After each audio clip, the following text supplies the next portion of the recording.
The insights they share are some of their discoveries in the respective topics. Before we get down, I request our principal, Reverend Father Michael Santamayer, to address us.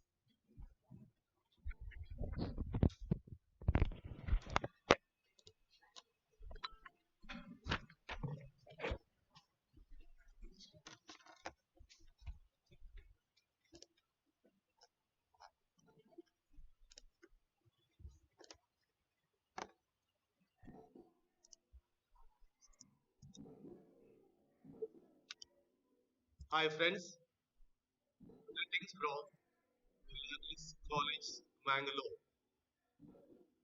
Milagris educational institutions have a long history of 171 years. We began the higher education or the university education in the year 2010. This is the decennial year. This international webinar is one of the decennial events. I, Reverend Father Michael Santamayo, on behalf of the Milagris management staff, welcome one and all to this international webinar. A warm welcome to Dr. Alexander Trupp, Professor of Sandwe University, Malaysia, and editor of ASEAS, today joining us from Austria, his native place, and Dr. Benedict, lecturer of BUUP, lecturer of Malaysia College, joining us from Malaysia. And this COVID-19 pandemic, the chosen topics are related to finance and tourism, very relevant to the situation. Hence, cherish the ideas of these eminent speakers and please enjoy this seminar and enhance your knowledge. Welcome one and all.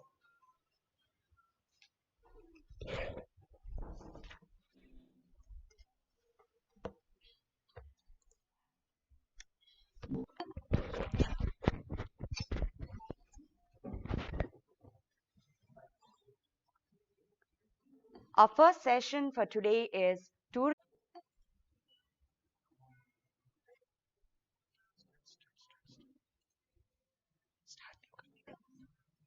Alexander is the author of Migration, Microbusiness and Tourism in Thailand and the co-editor of Tourism and Development in Southeast Asia.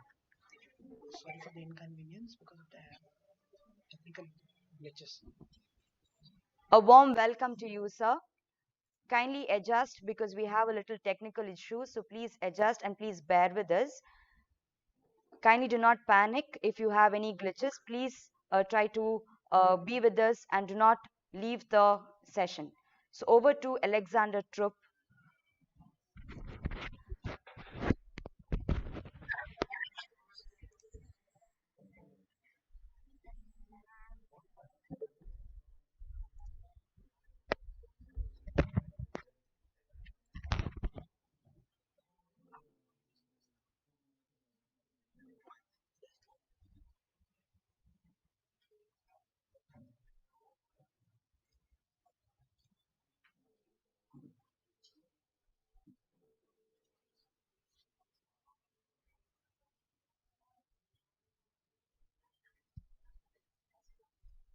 Yes, sir, you're audible.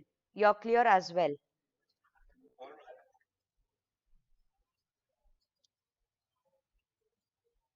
Yes, sir.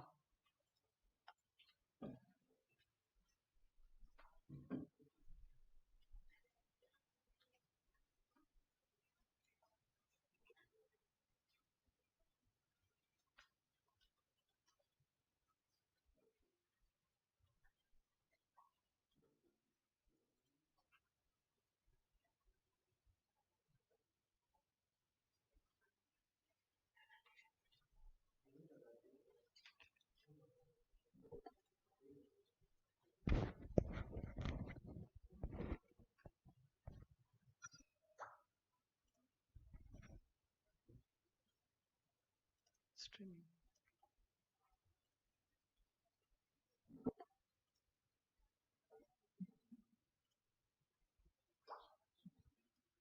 कहीं करूँगा मैं mobile.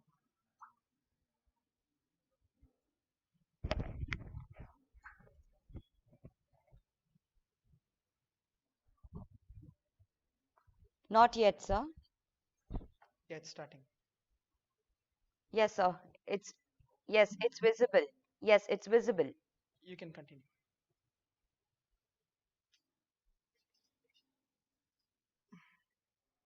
Yes. Yes, sir.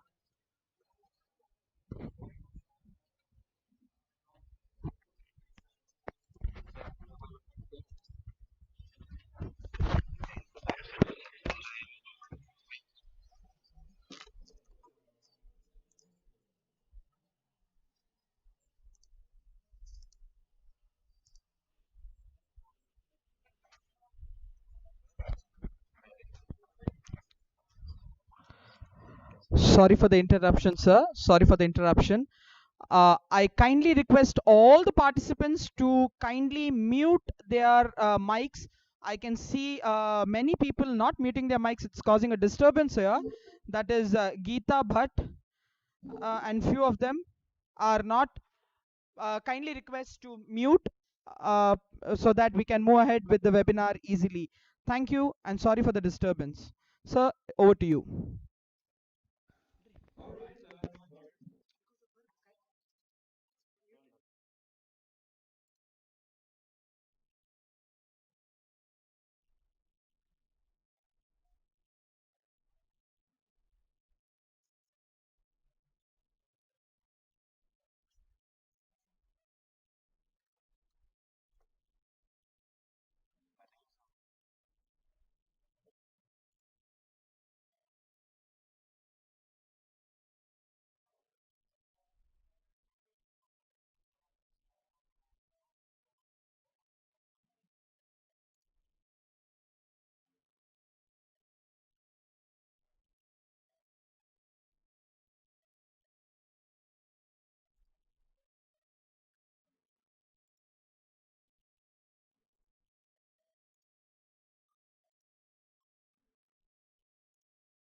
This is then followed by a section on tourism and development in protected areas.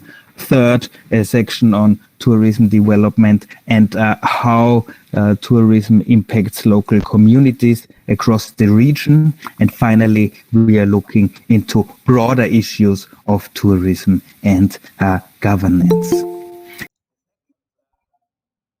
Publication project I want to point out in this context was just published yesterday evening, Austrian time, and it has a focus on tourism and the sustainable development goals, also in the region of Southeast Asia. And you see the link below here provided. So all the articles are open access and free for download for everyone who has access to the internet. The issue focuses on several relevant topics, also in the context of the current crisis of tourism resilience, micro-entrepreneurship.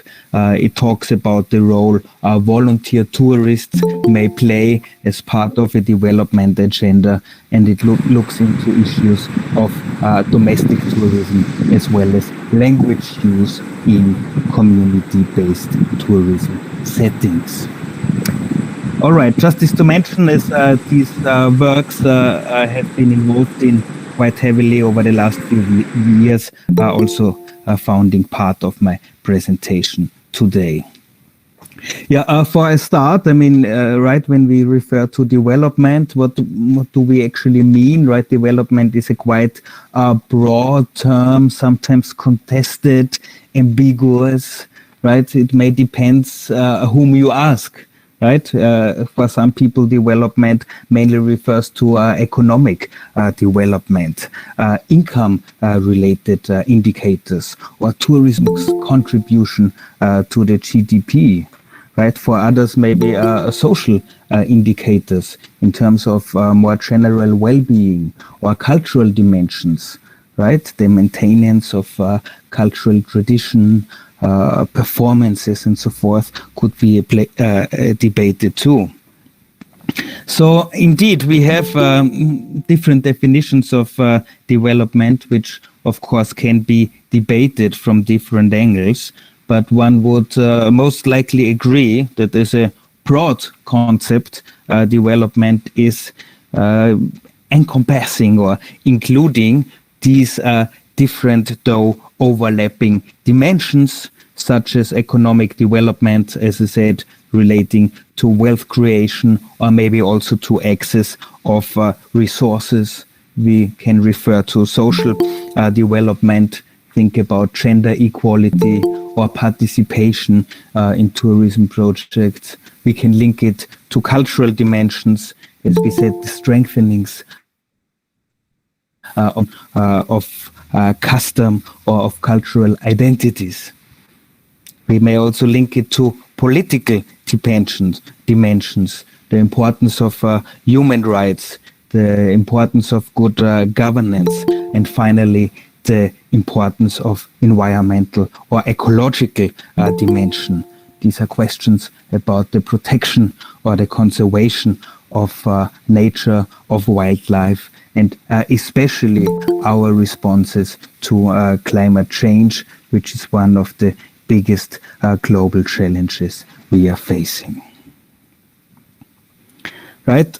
In any case, so development on the individual and also on the collective level should bring about a change that allows people to achieve their human potential, their maybe even dreams and desires, we could say. Yeah, so these different components on social, economic, cultural, environmental levels and so forth have also been reflected in the 8 Millennium Development Goals, right? These were the Global Development Goals, which were formulated for the years 2000 until 2015, and in even greater diversity in the current Sustainable Development Goals era, which is covering the time from 2015 and to 2030. Right, so with the adoption of these 17 goals, the SDGs are succeeding the MDGs, the Millennium Development Goals. There are a couple of important differences here to mention. The SDGs in the formulations are meant to be global, meaning these are not only ideas and goals that should relate to the so-called global south or some particular part of the world, but they should adhere to all countries and all people all around the world. Another positive aspect we can see here is that development is formulated, at least in this discourse, in a more multidimensional way, right? So we have quite a lot of socio-economic goals, like reaching the eradication of poverty, for instance, the focus on quality education, as we see in SDG 4, the highlighting of gender equality, as highlighted in SDG 5, and so forth. But we also have a higher number of goals which relate to environmental sustainability, as we can see in SDGs 6, 7, 12, 13, 14, or 15, to mention just a few. So these development goals were, or UN goals towards development shifted over the last decades. But more generally, we can also say that our notions and understanding of development have also changed and evolved over the last 7 decades, we could actually say. So we can roughly distinguish 4 types of development paradigms or development theories, as you can see here. Right, so the idea of modernization theory, which first came up in the 1950s, in the 1960s, was that other countries, which are socio-economically less developed than the so-called global north at the time, should just follow the capitalist path, which led to economic prosperity in some parts in Europe and the US. This notion was then highly criticized by a thought of school, which is also known as the dependency theory, right? Proponents of the dependency theory would argue that inequality in many countries in the global south is rather a result of a form of unequal exchange between countries. This often started during the colonial time and has been reproduced until present day. Then from the 1980s onward, especially with the publication of the famous Brundtland report, more emphasis has been put on sustainable development, right, which also has a strong intergenerational notion. Or in other words, that we have to deal and use the resources in a way so that they will still be available for our future generation, for our children and grandchildren. The 4th paradigm we can mention here can be summarized under alternative development.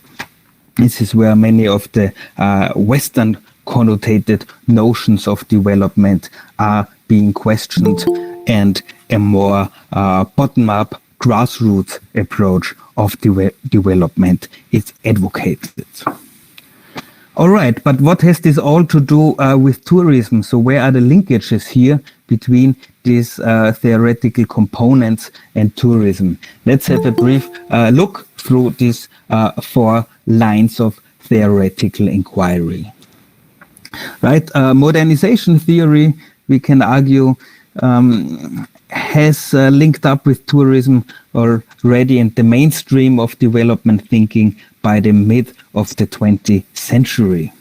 Right, tourism has, from its onset on, has been seen by most countries as an engine for economic development. Right, that can further diversify the economic structure and that can positively contribute to the GDP of a country. Right? It appears along these theoretical lines to align especially well with the central premise of modernization, in the sense that not all, but some of the countries, as it was argued, in the global south may lack internal capitalist industrialization, but to have other comparative advantages which are appealing to many international tourists. right? The appealing climate, the abundance of natural, of cultural attractions. Think about SSS tourism, sun-sand, sea tourism, which is attracting so many people from around the world to places in the global south. And eventually also the provision of comparatively cheap labor for the hospitality and tourism industry. Right, proponents of modernization theory would argue positive aspects such as tourism's contribution to the GDP, the economic multiplier effect, that more businesses, more people involved can positively benefit from tourist arrivals. However, on the other hand, we find the dominance of transnational, international companies where we have high shares of economic leakages, meaning a high percentage of the tourist dollar or rupiah would leak out of the country again. So, and this is then linked to the critique that dependency theorists are bringing up in the discussion of dependency in tourism. They would argue that lots of the conventional forms of tourism, if we think about the resort tourism, which is quite enclavic in nature, is in many ways reinforcing the dependency on other countries, be it the dependency on foreign tourists, be it the dependency on products that need to be imported from abroad.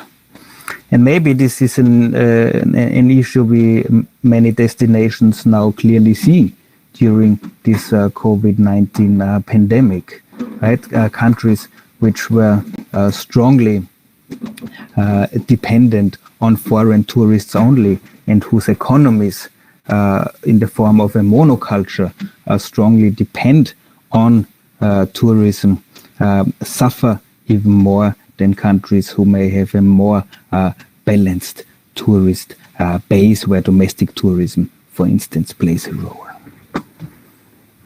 Yeah, I mean, the discussion of dependency theory and tourism, on the other hand, we also see that the colonial past is still present, even at present days,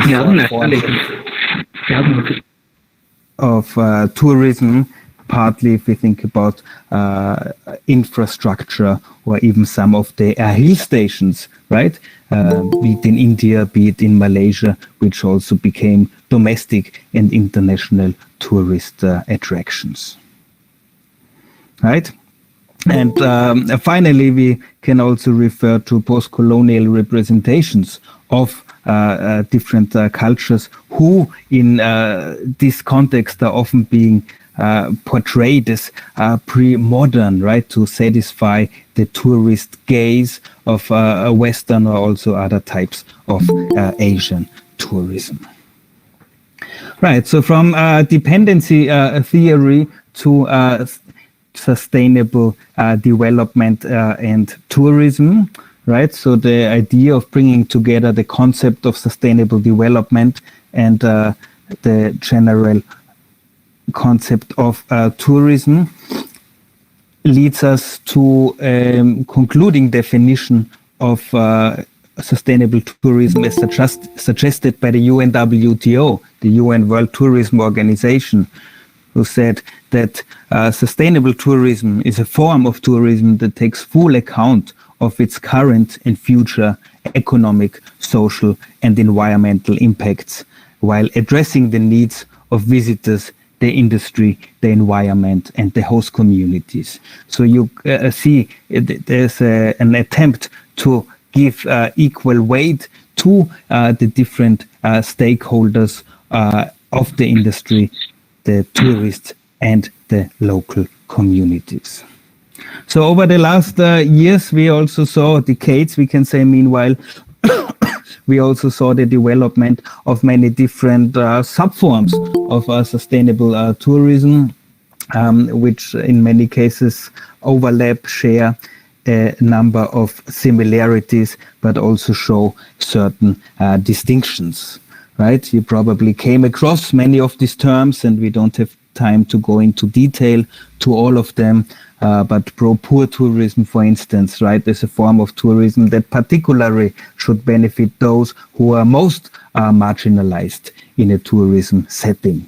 While CBT, community-based tourism, is a form of tourism that highlights the participation, the decision-making power and the agency of community members themselves, so that tourism, and this now also links up with the alternative development paradigm, so that tourism becomes a more self-determined form of experience for local residents, and not one that is only being dictated or regulated by outsiders.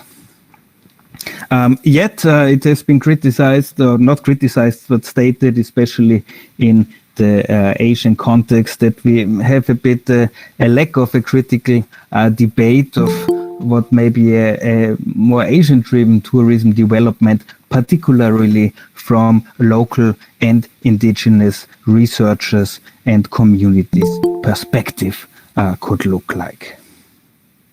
And while community-based tourism might be one of the positive solutions to reach a more self-determined form of tourism experienced, it has also been contested, given that there's quite a debate over whose and what kind of development a community-based tourism setting can or should contribute to. Yeah, this was a rather quick review of almost 7 decades of tourism and development discourses and discussions. And it is, for me at least, it was quite surprising that after all these very obvious connections between tourism and development, that in the initial formulation of the Sustainable Development Goals, when they were published in 2015, only 3 out of the 17 Sustainable Development Goals were actually making a direct link, or were directly addressing tourism, right, in its initial formulation.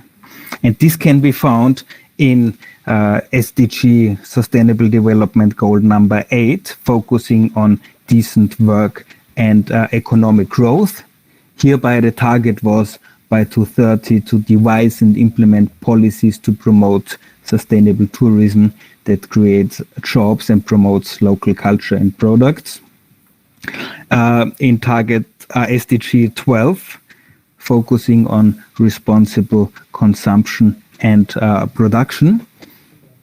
And SDG 14, focusing on life below water, right?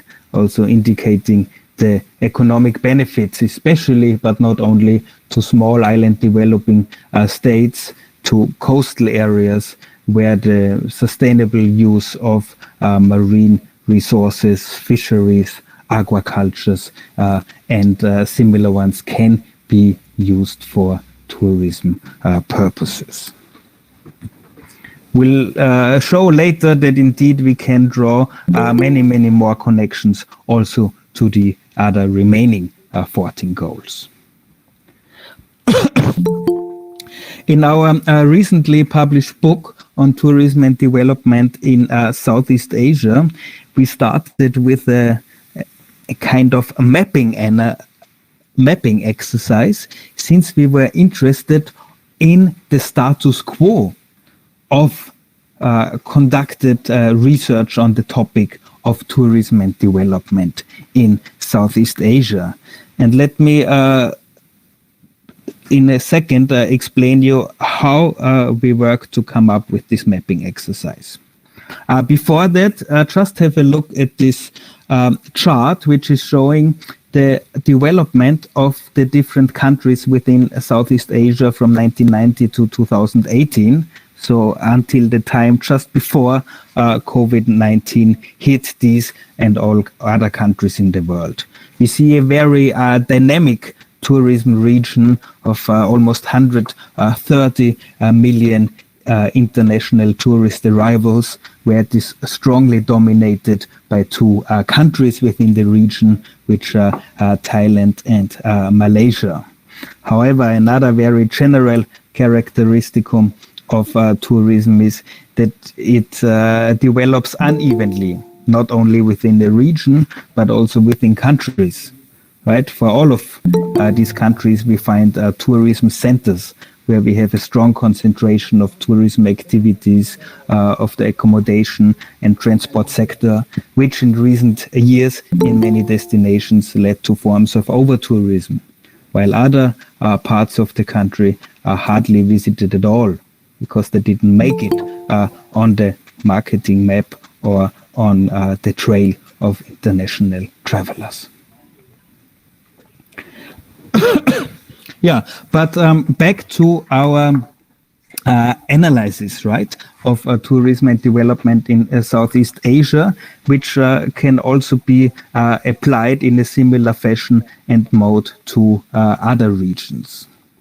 So our goal was to gain an overview and a mapping of the thematical and geographical distribution of tourism and development research in the region.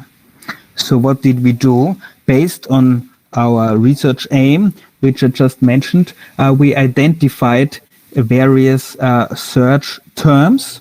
In our case, these are these 11 search concepts, which you can find in this table here, which are all reflecting different dimensions of development, as we discussed before, right? So the first three terms, sustainability, SDGs, MDGs, are more reflecting general notions of development, while 4 and 5 are referring to more specific types of sustainable tourism, while later on we find different social dimensions of development, defining participation, empowerment, gender, government, and finally also environmental aspects.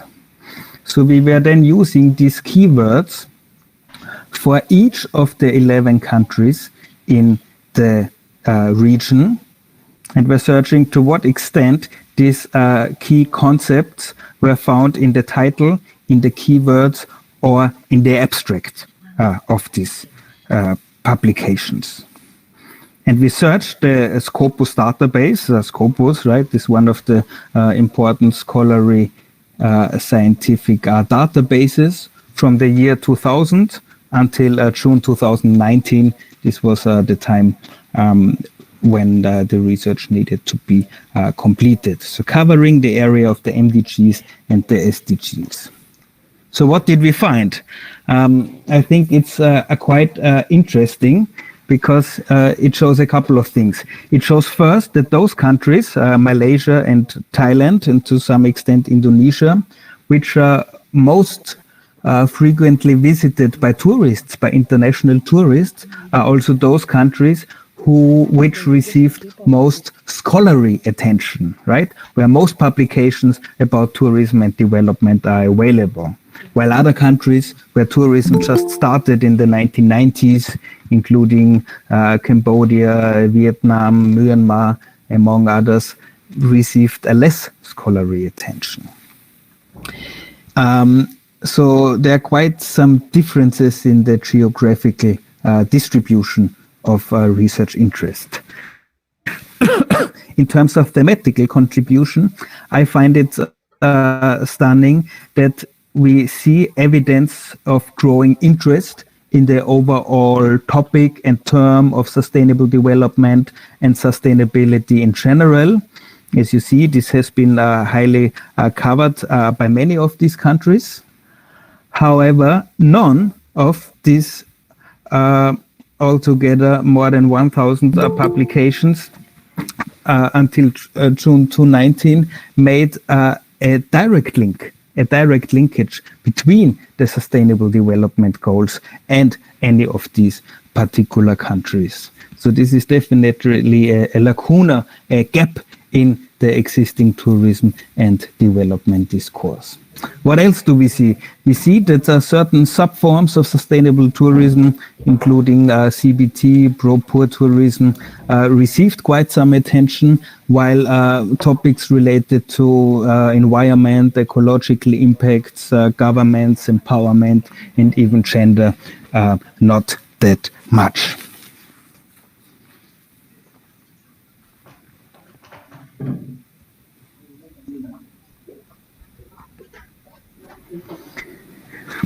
Yeah, so the table showed, right, that at least for the region of Southeast Asia, there by June 2019, there was no research in the Scopus database available that has directly linked the Sustainable Development Goals with tourism. However, on the next two slides, you see an overview, a table, which is indicating potential links between tourism and each of the 17 SDGs.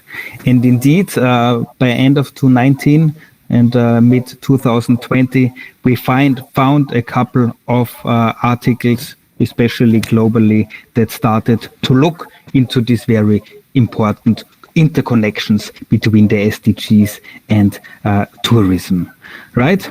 So I don't think we have time now to go through all these 17 goals in detail, but I just would like to show the potential also for tourism researchers, for students who would like to work on these topics, that we have plenty of unfilled research agendas in that area.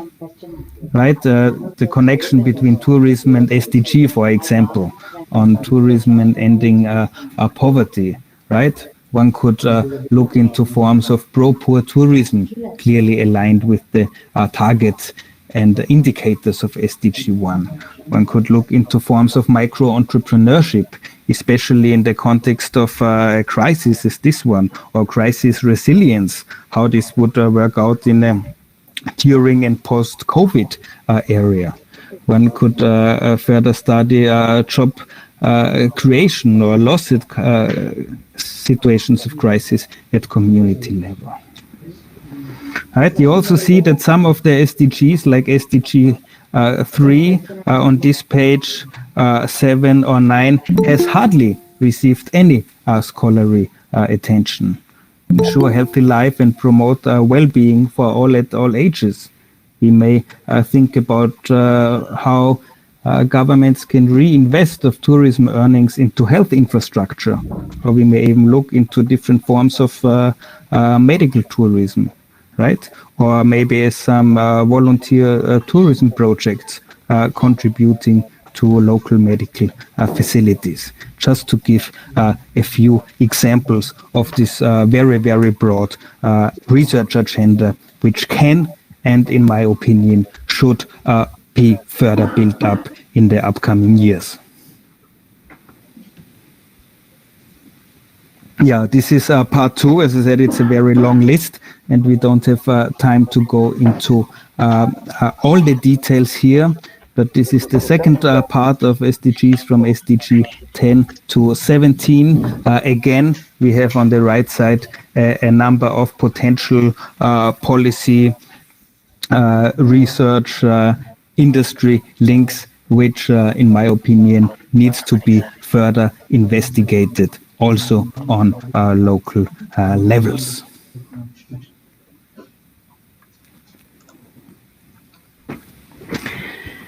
Yeah, however, so the question is, now after all this talk about tourism and development, the existing or the lack of research, what role does this still play now in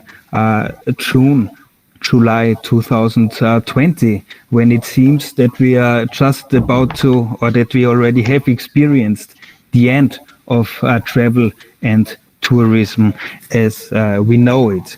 So let me share some more thoughts for the final part of my presentation on tourism development and COVID-19, and to this form of what we may call a temporary deglobalization. I mean, the impacts of COVID-19, many of them are obvious for all of us. We have been experiencing so far unknown form of immobility. Many of us were asked or forced to stay in quarantine. Depending on where you lived, you were not allowed to leave your house or your apartment for a couple of weeks, or in some countries even a month, right? People are not allowed in most cases to cross the border. So we suddenly had this situation that whereas by end of 2019, more and more destinations were complaining about over-tourism, right? That too many people visited their countries, their destinations, so that many of the local residents felt they don't have their own space, they don't have their own terrain anymore. Suddenly led to a situation of under-tourism, where the majority of jobs and industry within the tourism and hospitality industry just collapsed. And this indeed has affected all sectors, no matter whether we think about transport, airlines in particular were hit hard, whether we think about the accommodation sector, right? In many countries, we found a decrease of booking by 80% or even more in some areas. Think about the different types of MICE tourism, meetings, incentive conferences, exhibitions. In most countries, this all have been cancelled, and so have sports events over the last few months. Restaurants, at least in Austria or in Malaysia, as you know, were allowed to open again recently, but only under very strict regulations, that maybe only 4 people are allowed to sit together on a table, that both guests and workers need to wear masks. I think about the cruise industry, which at the moment does not really exist at all. So within a short time, something happened that less than 1 year ago was absolutely not imaginable. Right? If I told you a year ago, by 2019, global travel will decrease significantly, people are not allowed to cross borders anymore, hardly anyone would have believed it. Yeah, so we have the situation of global travel warnings. The map you see here is just looked up the most updated one from the Austrian Ministry of Foreign Affairs, and it's in German, but I'll tell you what it shows. It shows that actually there's a travel warning for the entire world. And similar warnings are going out from other governments. And indeed, it was in April 2020 when the UNWTO reported that all countries in the world had some kind of COVID-19 related travel restrictions. And from a traveler perspective, what is maybe also unique about this crisis, that this is a crisis that has affected everyone, right? All types of travelers. We often talk about the uneven and unequal freedom of travel, particularly related to immigration regimes, to the power of a passport. Now everyone is grounded for some point. However, indeed, it is the destinations and particularly the informal sector in so many countries that have been strongly hit by the current crisis. Also because the informal sector doesn't have the social or financial security system from the state who may support them in such contexts in times of crisis. Right, indeed, in many countries in the Asia-Pacific, more than 3 in 4 workers in the tourism and hospitality sector are part of the informal economy, and as I said, which is leaving them especially vulnerable. Hello? We have a question or comment? No. Yeah, Yes, sir. 1 minute. We will read out the questions. okay. So, okay, I'll come to the conclusion. Give me a minute, yeah? Yes, sir. Sure, sir. All right, yeah, thanks. It's always good to give an academic the time flag. So, so impacts on destinations are massive indeed. We talked about the social distancing measures. Travel bubbles are being discussed to enable travel between certain countries or areas. Only destination marketing organizations, as you see here, try to become more virtual. It's not possible to visit the places in persona.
Join the lab admit kya? Are you in the webinar?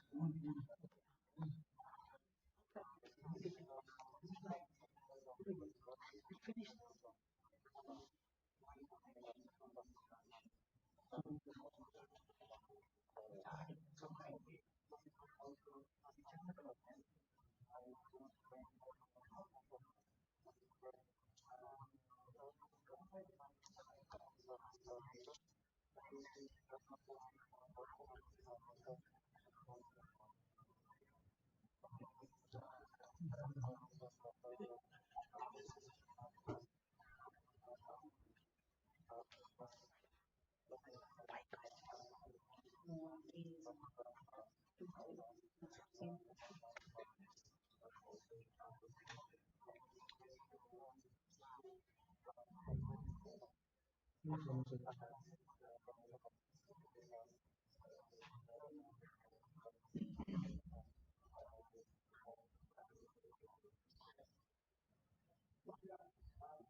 Get told no talking. Chat box protected.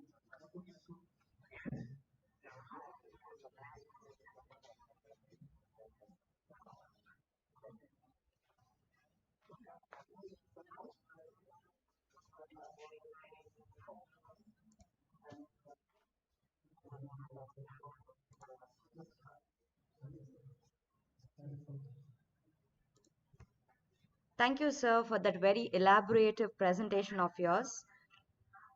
We are very overwhelmed with your presentation. I have a few questions here. The questions, whatever I have received, are more or less the same, but I would like to pose few questions front of you. To begin with, this is from my professor Manoj Lewis. He's from India, so he has a question. Do you think sustainable tourism is possible in India? So similar questions are posed by other participants as well. So what is your light on this question? Do you think sustainable tourism is possible in India?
Yes, I think you have answered Professor Manoj and many of my participants' query in that very lucid answer. Thank you so much, sir. We have one more question from my very own colleague Sachin, and that's a similar question by Madam Sharmila of Enapaya College, Mangalore, India. So their question is like this: what will be the alternative diversions implemented in future tourism sector for this pandemic situation?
Yeah, it's done.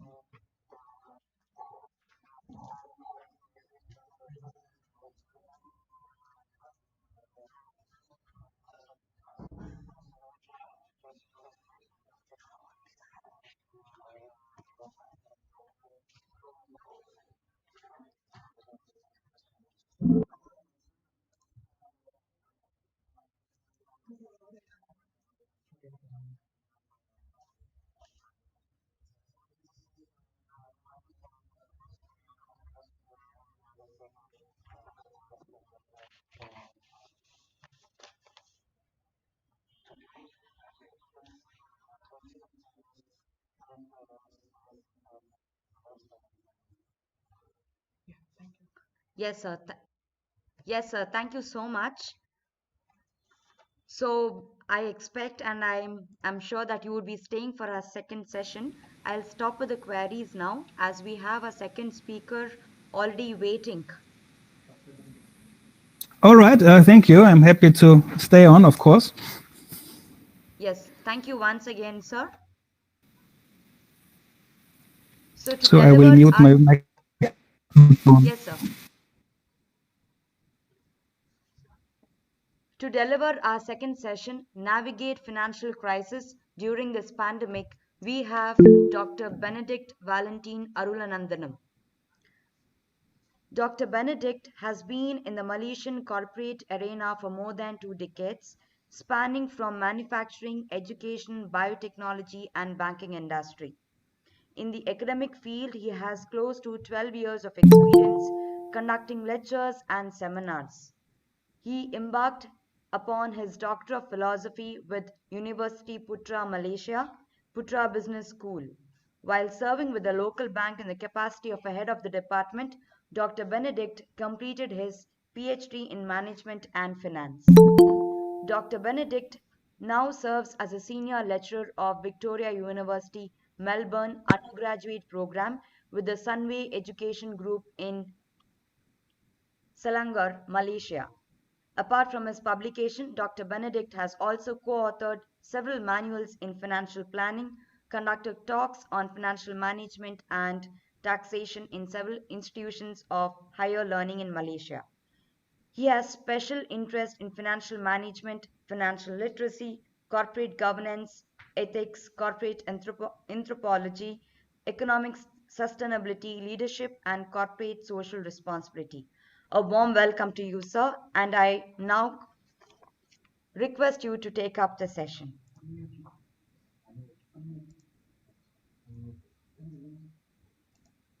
Unmute ಆಗ್ತಾ Yeah, can you hear me now? Yes, sir. What is? Yeah, can you hear me? Yes, sir. Yes. Yes, sir. Yes. Yeah, thank you very much for the introduction. Thank Now you, I would sir. like to share my slides with you right now.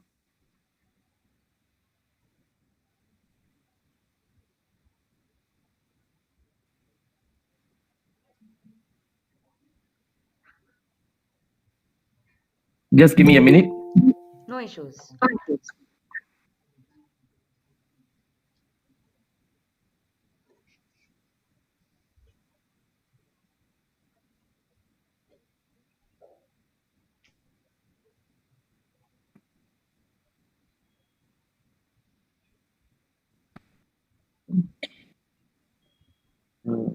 I can't see it.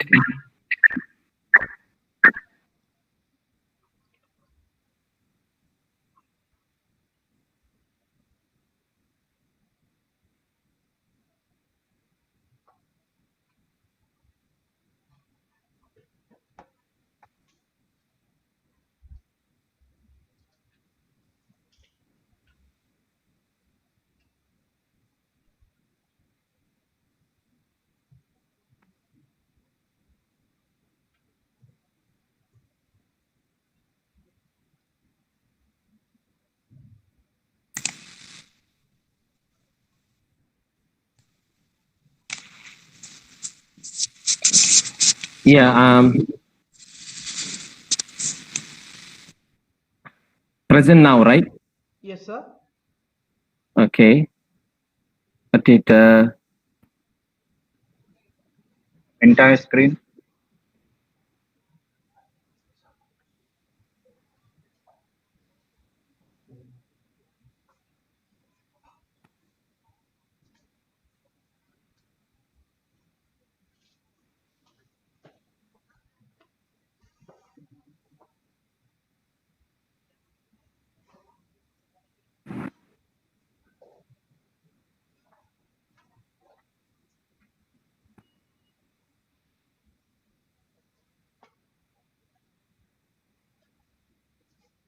It's not coming out.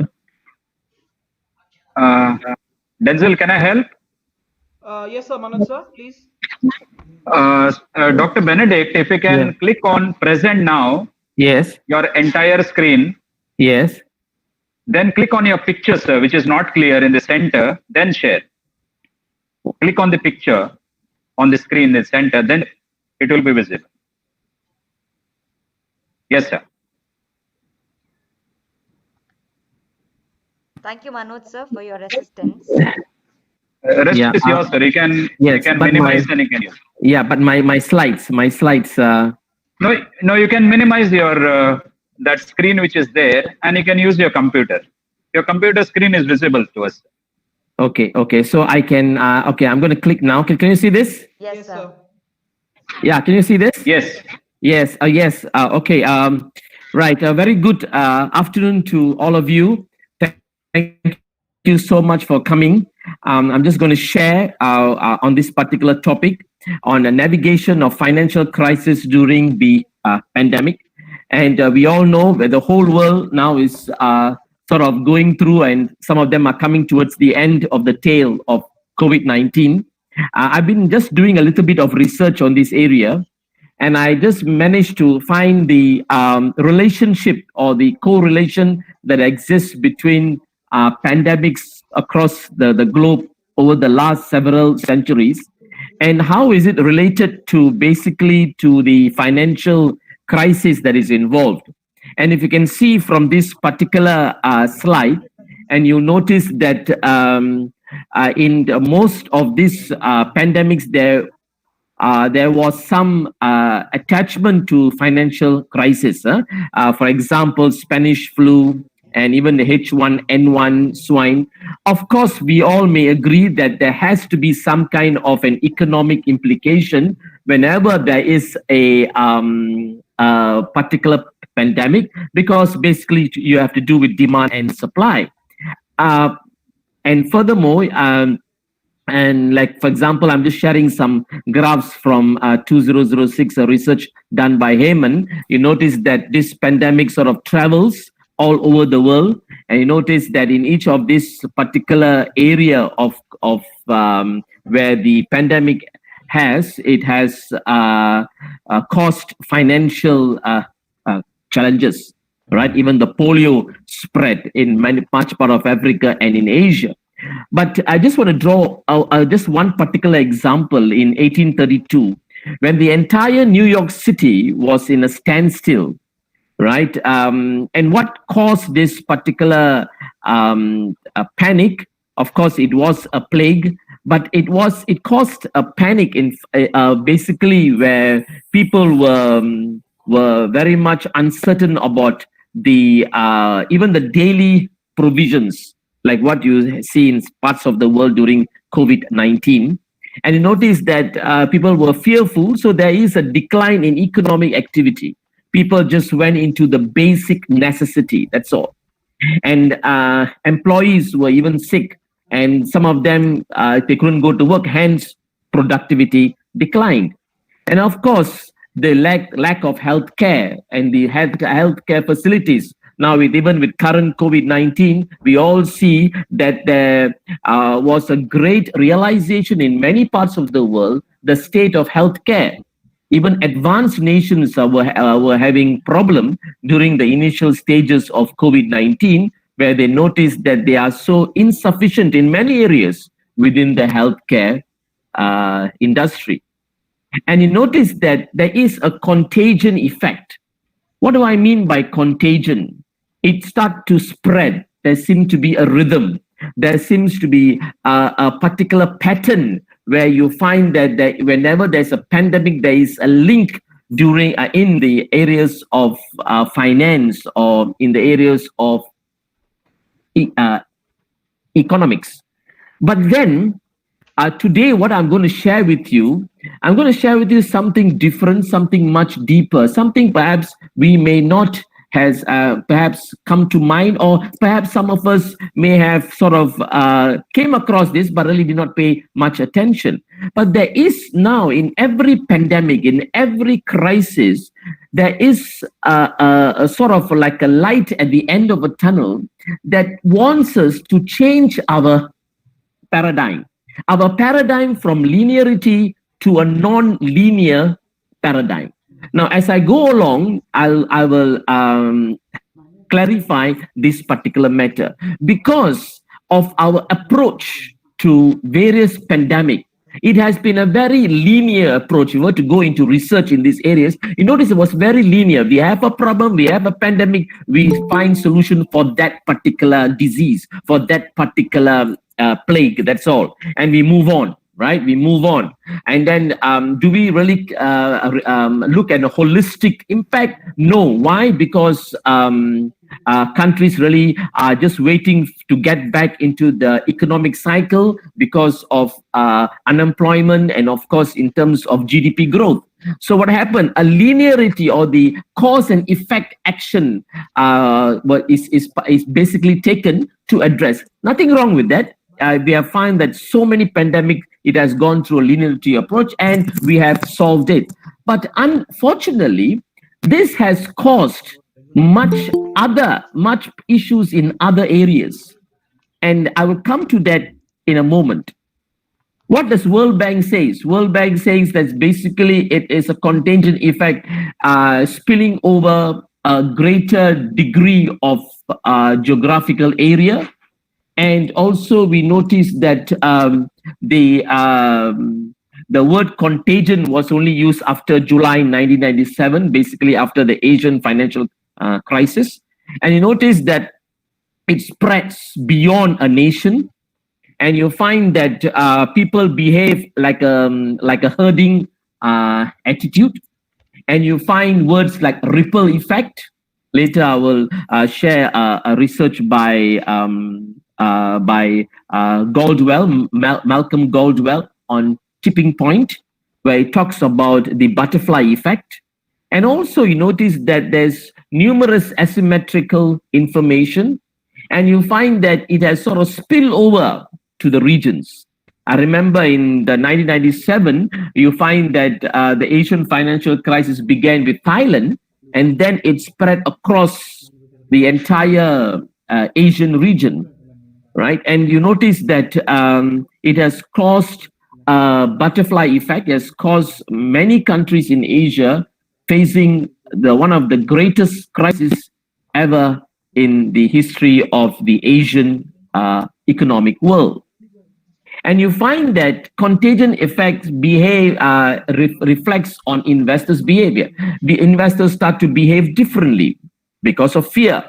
Right, because they say let's start selling our stocks, or shall we not invest in a particular country, a particular region, or shall we postpone such kind of investment? So these are the behaviors, and you find that investors' attitude, they are gripped with fear. They are gripped with fear, and you notice that they tend to postpone their investments. You find that liquidity seems to be an issue. Right, you find that long-term liquidity is very much hampered because of such kind of fear. And you notice that questions like, why do local crises spread internationally? Why do an event in a small economy has detrimental effects globally? An issue with Mexico in the year 1998 caused the entire South America and also parts of Europe shaken. Right. So you notice that the economic models that is used previously somehow do not give us a conclusive solution. Yes, it is enough for that particular moment, but it does not give us a conclusive solution. And why is this happening? Basically because we are all interconnected. Whether we like it or not, we are interconnected because of trade, because of cultural interconnection, because of basically of support. You know, sometimes we give regional support with each other. So you notice that there is such kind of issues. Now, I would like to draw your attention to this particular word called epidemiological incidents. What are these? These are basically health-related crises, where you find that it has given up an issue with contagion effect. And you notice that a study by Guy and Kapadia in 2010 also looks at the hindrance of capital mobility when it comes to issues of epidemiological incidences. And you find that the contagion effect seems to be having a greater impact on emerging markets. And who are these emerging markets? They are basically, in the previous terminology, called as third world nations. So IMF and World Bank has erased that third world nations phrase and replaced it with emerging markets. And because of increased globalization and even the internet, you find that there's an internet explosion. Practically every country now has sort of some kind of a mainstream kind of internet connectivity. Although so much can be done, but at least they are reachable in the area of website, in the area of emails. And then the biologization of financial crisis, where you find that it has to do with the area of health pandemics, malaria, the spread of cholera many years back, right? Polio. You find that there is a connection. Now, the question is, while we agree there is a connection, how do companies, corporates, institutions navigate through this particular issue?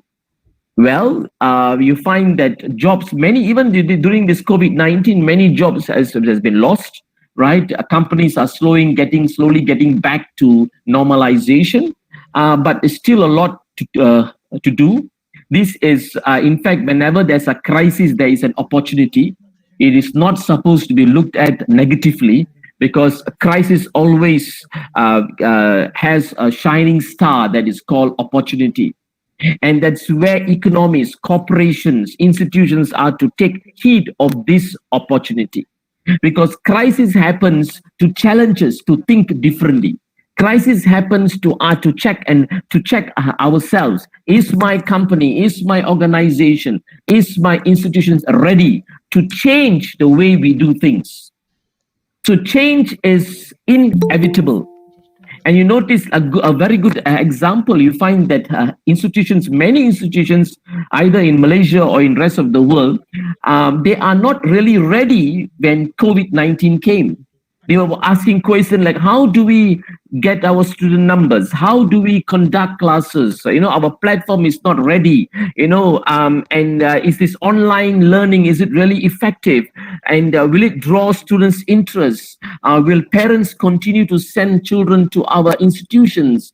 And what is all? So there's many questions that's being asked.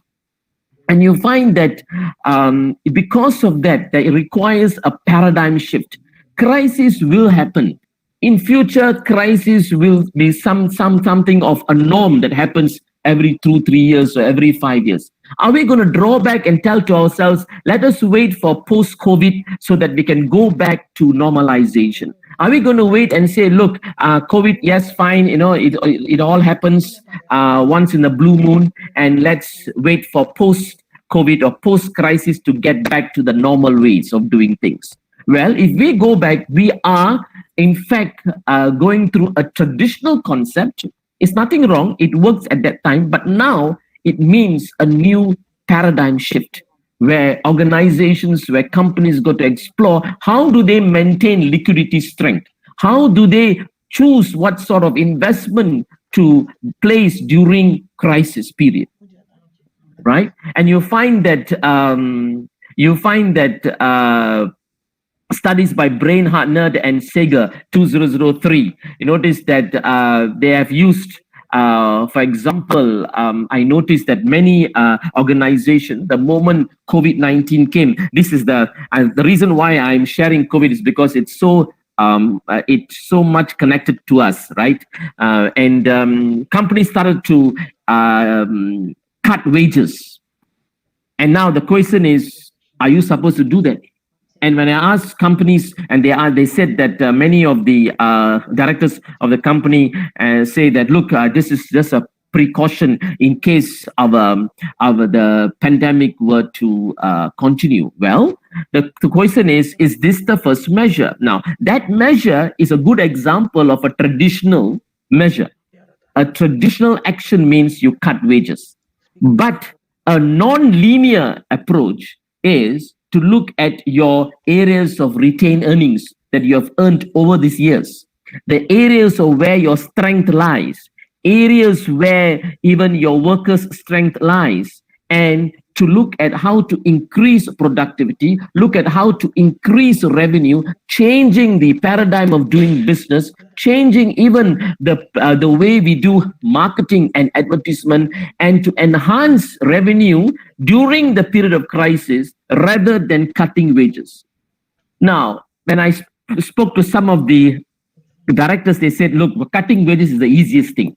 And employees are not going to make noise during the time because it is understandable. But that is not the action. That is not the right thing to do. Why?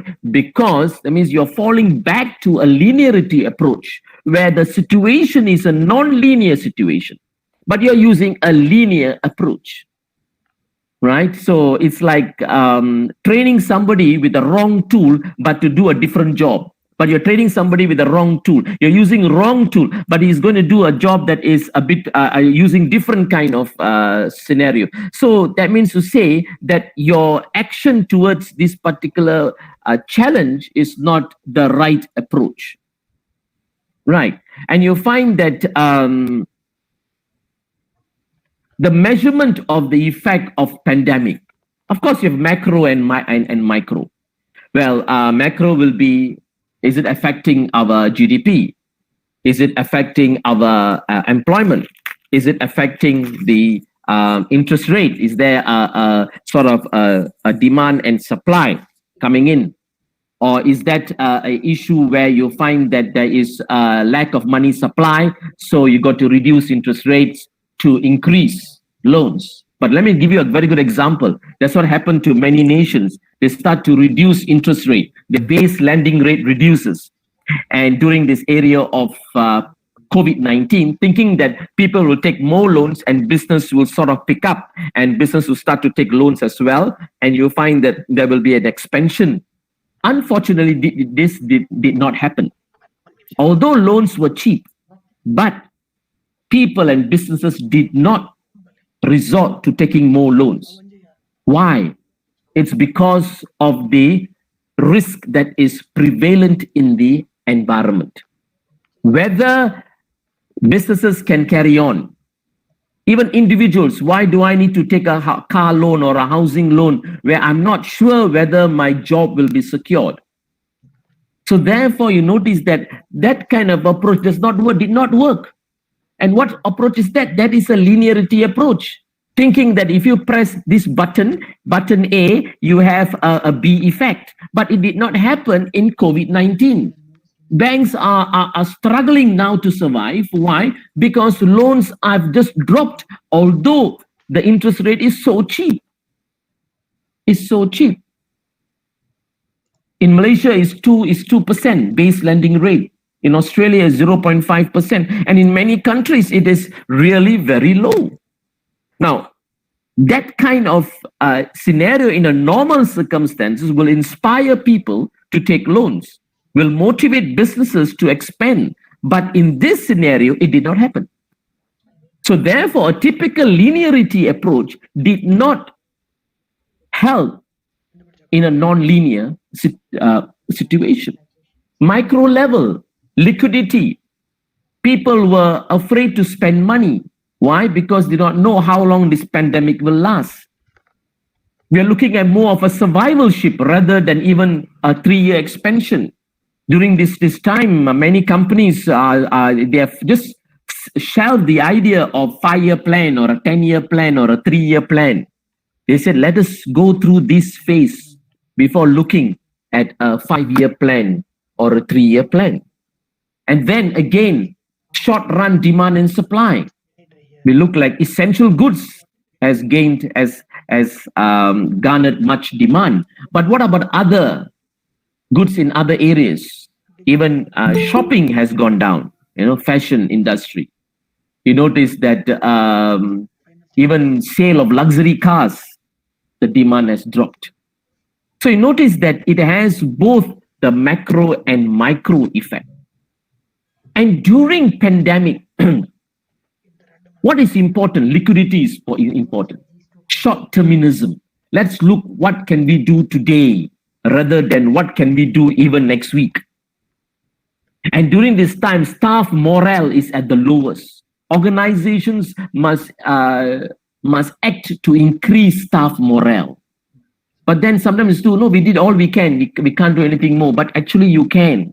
If you were to think out of the box, if you were to mobilize your thoughts, your management capabilities, you find that there are ways to increase morale of staff.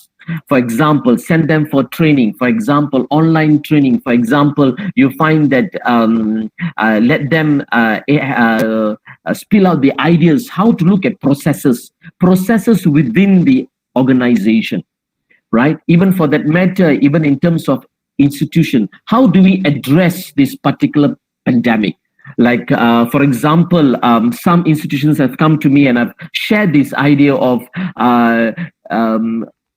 going on to these online programs, short courses, where you are attracting markets that are very much viable, where you find that short courses online program, change your content, change your assessment so that it will be very much adaptable for such kind of market segment, where you can even in fact have greater revenue stream. Why? Because you find that owing to economies of scale, you find such online program you can even over the long run charge at a lower rate compared to a normal face-to-face, and that you'll be able to penetrate greater, larger geographical area, and you find that revenue will be increased. At the same time, the repositioning of lecturers as more of a facilitator rather than hub of knowledge where the lecturer just speaks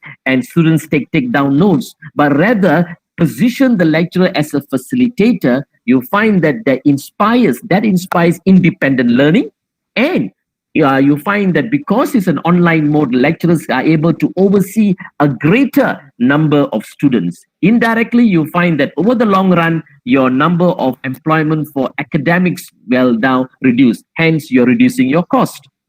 So therefore, at the same time, during this point of financial crisis, working capital management, and those who are in the accounting field, you know that working capital is current assets minus current liabilities. And you find that the management of this working capital is crucial during the time of crisis.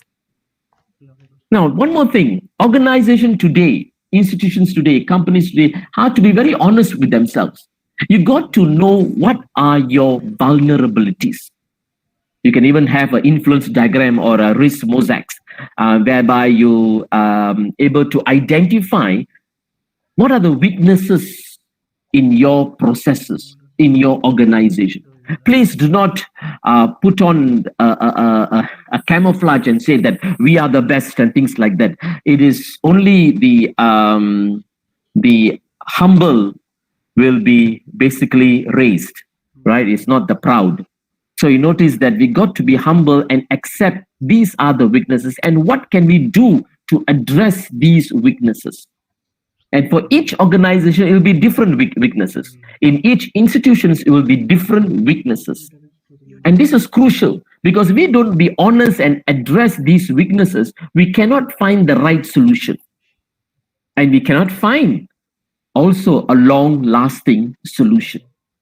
We cannot go on speaking excuses on our in all the various weaknesses. Oh, why I'm having a slow process, or why is my machines are there? Oh, because of management, because of the directors. In fact, rather than stop blaming each other, it's best that what can we do in our own circle?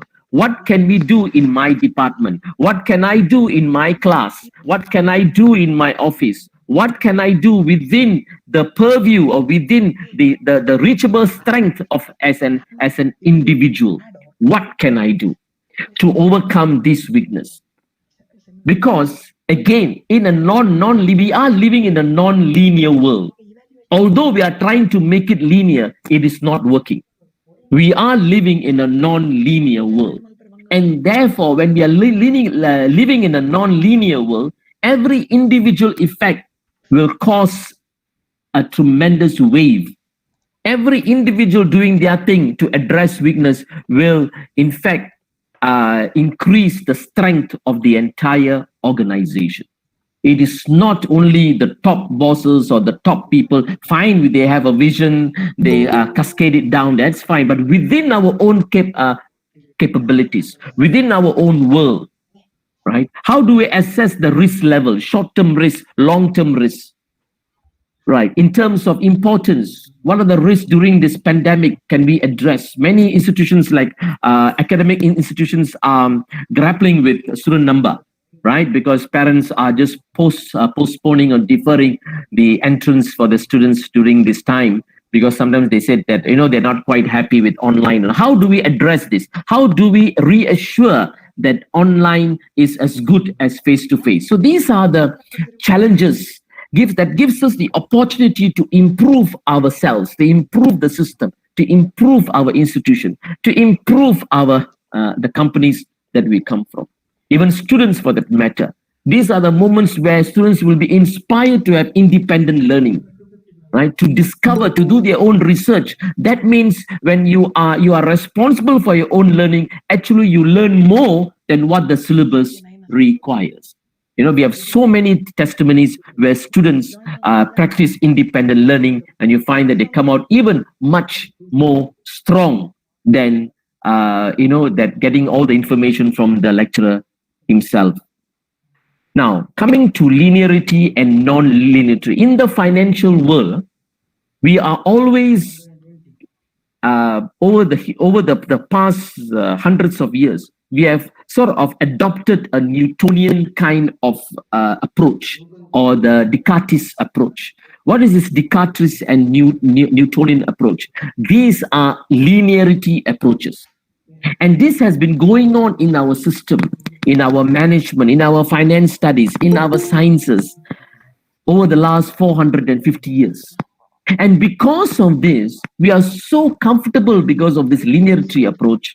And then we ask today employees and students, oh, please think out of the box. Now, how can a person think out of the box while over the last 30 years or 20 years or 40 years, he has been using a linearity approach? Linearity does not allow you basically to think out of the box. Why? Because it has limitations. Look at the example of organization 1 and organization 2. One is hierarchy, one is a centralized leadership, and one you find that there's more interdependence rather than less of interdependence. You find that concentrated workforce, that means the cream. Sometimes you find that companies, before they close, they like to retain the cream. That is a concentrated workforce, right? Specialists, policy and procedure driven. Whereas you see organization 2, which is more of a non-linear, they work on a network, distributed leadership, where everyone is a leader, right? Less interdependent. That means there's a lot of independence during work. And workforce is very much dispersed. You have companies today practicing non-linear approach. Many companies are practicing already non-linear approach. And you find that there's no one specialist, but everyone is trained across the board. And then guided by simple but yet flexible rules. Why? Because it is basically looking at respect for every individual. Now, there's no sort of a slavery mindset here. Everyone is respected of the position the person holds, even how low or how high, and the importance that they have in a particular organization. In my research, and recently it was published on quantum governance, meaning that corporate governance has to be viewed in a non-linearity approach of quantum science, where everyone is connected. Even the lowest ranking person to the highest level in the organization, everyone is connected. And if one falters, there will be a butterfly effect that will cause a great wave within the particular organization. And this means what? This means the change in our paradigm, in our thinking, in our financial management of things, not only in terms of finance, but to basically to maneuver ourselves across this particular time of crisis. How do we maneuver? Is using a non-linearity aspect. Of course, you have questions like, what am I to do? I've been practicing linearity all through my life and my working life and in my company. What do I do? Well, it's never too late, because from this crisis, we will learn that we got to rethink how we do things. We got to reposition ourselves, and basically we got to now look at a different paradigm altogether. Right. For example, now let me give you a good example. Today's world, you find that there is a change now from B to C, from B to C to C to B. What do I mean by B and C? It means business to consumer, and it's now moving from consumer to business. Why? Because now business are now looking at how can they satisfy the demands of the consumer, rather than the other way around, the traditional concept where business have ABC products and customers are to buy only ABC product. They cannot buy any other products because the company only sells ABC. But today's such kind of approach is long gone. Why? You find that today's business now moving from C to B, where companies are very versatile to embrace the demands of consumer. Well, consumer demands will change. Likewise, companies are now moving forward to change their products in a very dynamic manner, so that to reassess their processes so that they can able to meet the demands of the consumers. So now you have a C to B approach rather than a traditional B to C. So this is a good example. Now, how do I know whether my organization is linear? Whether is the organization waiting for the pandemic to be over and go back to the pre-COVID era? Right? Don't do anything now. Let's just remain status quo and let's wait for the pandemic to be over so that our life will be resumed back to normal. Well, sorry to say that it will not be back to normal, because you'll find that there will be a new way of doing things, the new norm. Does your organization thinks that this pandemic as negative or an unwanted phenomena, right? Is it looked upon negatively? I would say that these are golden opportunities for change. It cannot be looked upon negatively. Afraid of losing control, right? Because everyone wants to predict. When we predict, I remember many years back in our corporate world where we use budgets. Budgets are so important, and sort of it's like, like we are trying to predict the future in the next 5 years, not knowing that, look, actually all these numbers are based on today's scenario. It's not going to, what happens in another 2-3 years or even tomorrow, nobody knows. So are we basically trying to sterile our organization against all this pandemic? It would not work. A good example is our COVID-19. It has shattered all strata of the economy. All strata is affected by COVID. And that is a good example. Is the organization and hierarchy based? Do we still want to maintain this hierarchy, or are we going to disperse the leadership? Are we lacking flexibility? to get a simple approval takes months.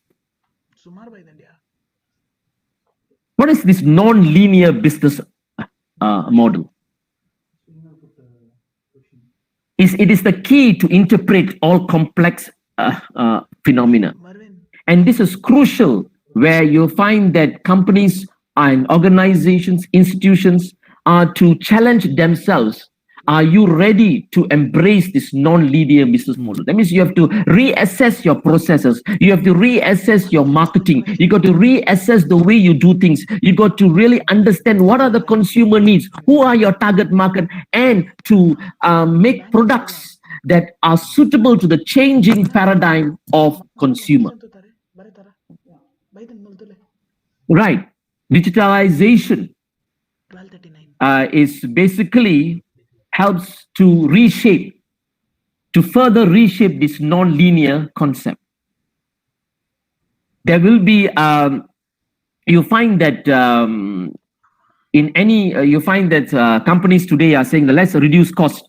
But reducing cost by $1 or 1 rupee research have shown, has not a great impact compared to increased revenue of $1 or 1 rupee. You find that the increase in revenue will have a greater impact than reduction of cost. Why is that so? You find that the particular market segment that reacts to such kind of phenomena. The first thing I noticed that some companies do is that they look at reduction of cost. That's the first thing. Why not channel your energy for increased product design? Channel your energy to increase revenue, increase market share, penetrate to the places that you have not penetrated before. Why not challenge your energy? At the same time, of course, I do understand you need to optimize cost, not minimize cost, optimize the cost, so that the bottom line and the working capital will be very much increased. But what does all this mean? Ashmus in the year 2000, it means change of mindset. The mindset of corporate leaders have to change. The mindset of institutions, leaders have to change. We got to make use of that opportunity. Of course, there are situations where you say, how can I do this? I'm so used to doing the traditional method, and we have been surviving for the last 100 years on that. We've been surviving for the last 50 years on that. So why do you ask me to change my model? Why? Because the business environment changes. The business environment cannot use the old mindset. The old mindset was good during the old times, right? But now, where business are much more complex, globalization is taking its peak, and you find that digitization is coming into effect. Internet is penetrating across the world. Online learning, online business is now moving forward. It's not going to turn back. You notice all this is moving, the whole paradigm. Today's millennials are much more receptive to this new way of doing things. So the mindset has to change. We have students coming back and coming with their first job and saying that, the organization still using old kind of methods during his father's time, right? So that means the organization has not really changed, and you are now embracing millennials to your workforce. Shouldn't you change? While we are asking the top millennials to be employed in companies, but the top millennials also look for change in way the company's operations, the company's modus operandi. While we aspire to embrace the millennial workforce, companies, organizations, and institutions also must be ready to change, so that to embrace these particular millennials and to optimize their business potentials. Now let's sort of end with these 3 points. So I'm giving room for more Q&As. A study by Malcolm Gladwell on Tipping Point, looking at this particular crisis. In fact, this COVID-19 crisis has pushed many organizations, many institutions to look at different areas of learning, different businesses and different platforms Why they have come to the tipping point. The next will be looking at a tiger leap to 176. look at areas where they can explore. 176. It is a butterfly effect. At least that Godwell mentions in his research butterfly effect, where in one part something happened, it affects the entire region. Prigogine talks about self-organization, and this is good example I like to bring to the point is of those of us who love football, soccer. I like to see Brazil playing. Why? Because Brazil depicts self-organization. And when Brazil plays on the football field, I don't know whether you have observed, but if you are a crazy football fan like me, you'll notice that each game Brazil plays, the pattern changes. Why? Because they look at their opponents. What are the weak areas of the opponents? And they change the dynamics of their playing skills. And you find that they can able to address these weak areas of the opposite team, because they're able to self-organize. So the coach will tell them something, but the captain on the field will dictate how they move, how they maneuver. That is self-organization. Right, for when the environment changes, you as an organization have to change to meet the demands of the market. Semiotic squares, where you find that greater insights is being applied to certain to areas of challenge. For example, COVID-19, where you find that greater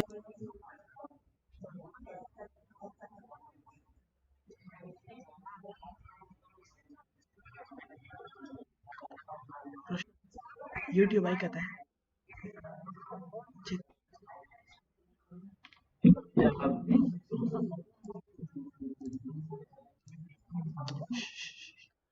one comment is come.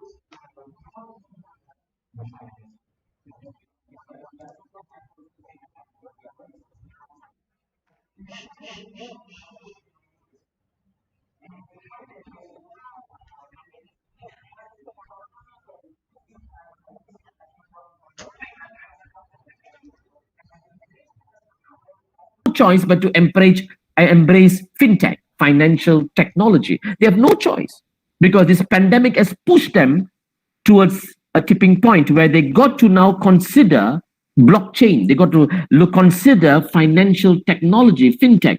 They got to ensure looking at cryptocurrency. So you notice that it has burst forward a new paradigm of a non-linear dimension, which was all the time there. But we just like to go back to the linearity opposite because of comfort, because that's what we like to do. But today, we got to change our paradigm to a non-linear, where our financial management, our survivalship will gain strength, even in future crises. With that, I would like to thank you so much. And here is my email. If you would like to contact me, you may do so. And once again, thank you very much for Father Michael, who has given me this opportunity. Thank you for Milagres Institution for this wonderful session. And thank you so much. Thank you, sir, for that lucid and a very, very elaborative and a very, very informative session of yours. We have a couple of questions. I'm sure you're open for queries. So this question is from Mervyn of Ennapoya College, Mangalore, India. So his question is like this. Sir, am I audible to you? Yes, yes. Yes. The Yes. question is like this. How tourism status will be in post-corona ages? Will it bring the new implementation and demand in financial development? Yes, yes. Thank you. Thank you for the question. Yes, sir. Thank you for the question. And yes, the whole paradigm of business will change unless organizations refuse to change. But for survivalship, they have to change, even in areas not only involving tourism, but also in other areas where you find that the whole concept, the whole business model has to change. Let me give you an example where now you notice that online marketing and online promotions, online sales is picking up. That Yes. would mean that the back end processes has to be more efficient to meet the demand. For example, you receive an online order, you can't be telling that person to wait for weeks and days. You have to make sure your processes are all very much efficient to ensure you meet the customer's need. That means your supply chain has now to be addressed, so that otherwise you find that your reputation will be at stake. So the model now is very much very increased and spread, looking at your supply chain to meet your customer needs. Right. I hope I've answered your question. Thank you so much for the question. Yes, sir. It was very, very clear, and I'm sure even the attendee was very happy with your reply. Okay, next We question. have a next question from Bhavana Seth. So her question is like this. Tourism in our country would require a financial push as well as a promotional push to prove our safety standards. How will it be brought in? Okay, thank you so much for your question. That is something very macro. It involves many institutions, many sector of the government. But what can be addressed is focus on the strength. You see, when you focus on your strength, your productivity will increase. Of course, there will always be weaknesses in so many areas. In every country, you have weaknesses, right? So, but then focus on your strength and mobilize every sector into this. Because tourism is a very elastic industry. It's very sensitive, and it is the first one to get hit in any crisis. So, therefore, we have to mobilize and look at not only looking at our strength, but also looking at a paradigm shift. How tourism now has to look upon on a different lens, right? A good example is that now, rather than bringing large tour groups to a particular vicinity, you rather look at more personalized. You're looking at the flavors of each particular group, right? So that you cater, and you're looking at a much more relationship based tourism, or where you find that much more looking at the strength of your particular organization or a particular country. Each country have their strength, right? So therefore, looking at that, and of course, the whole modus operandi now has to be connected, right? To help. You can't just look at Ministry of Tourism to handle that, but Ministry of Tourism will require so many other ministries to work together and to really to upscale this particular inflow of tourists, because inflow of tourists means greater GDP growth, right? Yes, Greater yes. GDP growth, right? Yes. Any other questions? Yes, sir. One more question from my professor, Professor Manoj Lewis. So his question is like this. Sir, here in India, we are almost looking at a second wave of NPAs in banks cause of an invisible enemy. How was the situation in Southeast Asia when it comes to repayment of loans borrowed? Any concrete steps initiated by the government of Malaysia? Yes, thank you very much, Manoj sir, for this question. Well, in Malaysia, yes, we have what you call the moratorium, where for the 6 months period from April to September, people are not obliged. They are not obliged to pay their housing loan or their car loan, right? They are not obliged. They are only obliged to pay their credit cards. So the 6 months, we had a cooperation from the bank that 6 months levy or 6 months non-payment. So to help people with their cash flow. Secondly, there is restructuring of these loans. Now, banks are motivated to approach clients that have liquidity problem to restructure their loan, so that to reduce the non-performing loan rate. to restructure the loan. That's where the cooperation of the banks are important, where the particular banks will restructure the loan to suit the liquidity needs or to meet the liquidity needs of the client.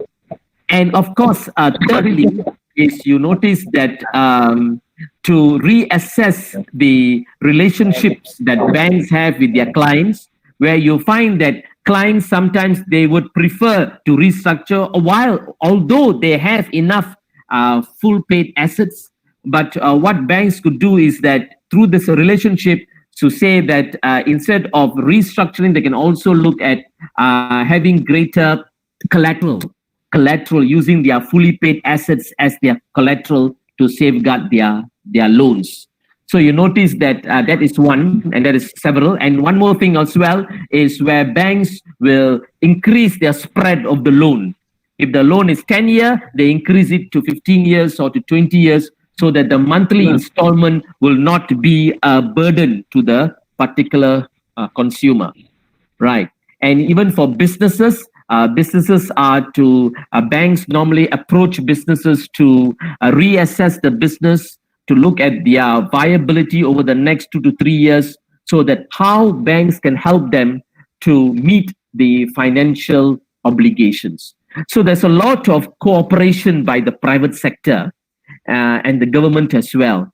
So it is crucial. Why? Because if the bank goes on to the same traditional approach, right, again implementing a linearity concept, it will cause greater damage, right? So that's what we do not want to see. And the cooperation of the banks over in this part of the world is good, so that you find that there is a lowering down of non-performing loans. So I hope I've answered your question, Manoj sir. Thank you very much. Thank you so much. Yes, he's already mentioned that you've given a very comprehensive reply. Thank So you. he's very Thank you. grateful to you, sir. Thank you so much.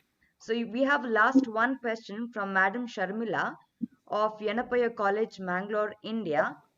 Her question is like this: reverse migration has brought vast changes in the further process of production due to the cost of production more than the profit. So in Right. this case, many factories are undergoing temporary or permanent shutdown. So what is your opinion or suggestions Okay. that can lead to a financial crisis? Yes, thank you. Thank you so much, Madam Sharmila. Thank you so much. Now, actually, the area of costs going up and all that, we have to now reassess the processes, within factories, and to see that why has the cost gone up. And at the same time, rather than only be cost-minded, which is basically very much a 400-year-old method, but look at revenue and market penetration. Look at areas where the surplus of goods, finished goods, can be channeled to these new markets, or reassess the marketing strategies, reassess advertisement, right? And also various promotion of the company's finished goods. How are you going to now look at the perhaps to penetrate certain areas of the market which you have not penetrated before? Now, it's very norm for any company to look at costs. Why? Because this has been looked upon 450 years ago. So naturally, everyone inadvertently will look at cost. But let's change it. Let's change our energy to look at the processes. Let us change our energy to look at new markets. Let us perhaps redesign the product to meet certain markets. So that means it requires flexibility of the company. Why? Because if you do not have flexibility, then you're looking at no new revenue streams. Hence, you find that business will not have a great future. It will be very bleak along the way. So there's always this kind of challenges. Right. So I would encourage companies, yes, while we understand costs is there, but let's change our paradigm to look at processes that leads to this cost. At the same time, let's look at market development, going into new markets, changing the way we communicate You know, I know some overseas business people, they feel that their way is only right, but they don't look at the lens of their customers. If you were to look at the lens of the customers, you'll find that, look, I could change the way I do things so that I will able to meet the demands of my customer, and I will have a longer business relationship. And that is crucial. Right. I hope I've answered your question. Thank you Yes. so much. Thank you. Yes, sir. Thank you. Yes, sir. You're very, very Yeah. clear Mm. in whatever questions that were posed to you. Yes. Is there any other question? I don't mind. Hanging on for any other questions. Yes, sir. I'll just read one of them. So we have a question from Rohan Srinivas. What are the areas that organization can cut down expenses on? Right. Thank you. Thank you very much. Well, that would depend on the organization. Of course, you must have certain expenses, otherwise you can't really run a business. But you have to reassess again. When I said just now, you have to reassess the processes that is involved that are linked to this particular cost. When you reassess the processes to rethink, how are we going to do things better? How are we going to do things efficiently? Then you'll be able to cut down the cost as what is deemed necessary. But some companies just go on and say, let's cut the wages straight away. That is not a correct approach. While I'm not trying to, saying that should not be done, but then that should be the last resort, as it were, right? Why? Because to reassess the processes and also to look at revenue, change the energy stream, look at new areas of revenue, look at changing the particular way that we operate. For example, if you have a traditional way where customers come to your shop and to buy, why not change using the platform of online? And then look at online marketing, look at social media marketing, look at areas where you have perhaps never thought of. You've never thought of. A good example is this catering company. They always look at weddings and things like that, birthday functions, but they didn't realize that during this COVID, they changed their way they approach, because weddings cannot be held and birthday parties cannot be held. They start to supply food and link food with old folks' home, with orphanages. So yes, they may not make as much money as they should, but it's enough to cover the cost. So this new area, you're looking at new markets, right? Using online platform, changing they change even their recipe of their food, right? So that they can able to address certain strata of the society, the young, the working adults, and also the elderly. So you notice that caused them to change their paradigm of work. That caused them to change their mindset. And this is crucial. Not only for this particular catering company, but for every organization, like what Malcolm Gladwell say, reaching the tipping point where you look things at a different perspective. Yeah. Right. Thank you. Thank you so much. Yes, sir. You are 100% sure in your in whatever you said, because I totally agree with you. I think we'll have to change our mindset at this particular situation. So we have one more question from Madam Priyana. Sir, this pandemic will bring about a positive impact in the future, but what about the people who have currently lost their jobs? Things have become worse for such people, and currently people are being paid less than what was being paid to them back then. So what is your take on it? Yes, in fact, in many parts of the world, this has been an issue where unemployment seem to be rising. The reason, let's go back to the root. Let's go back to the root. I always like to go back to the root. What causes this unemployment? Because companies and organizations are not ready to face the challenge of this pandemic. Because they are not ready, they are not versatile enough to change their modus operandi. The easiest way is to either reduce wages or to have a retrenchment exercise, but not knowing what can be done.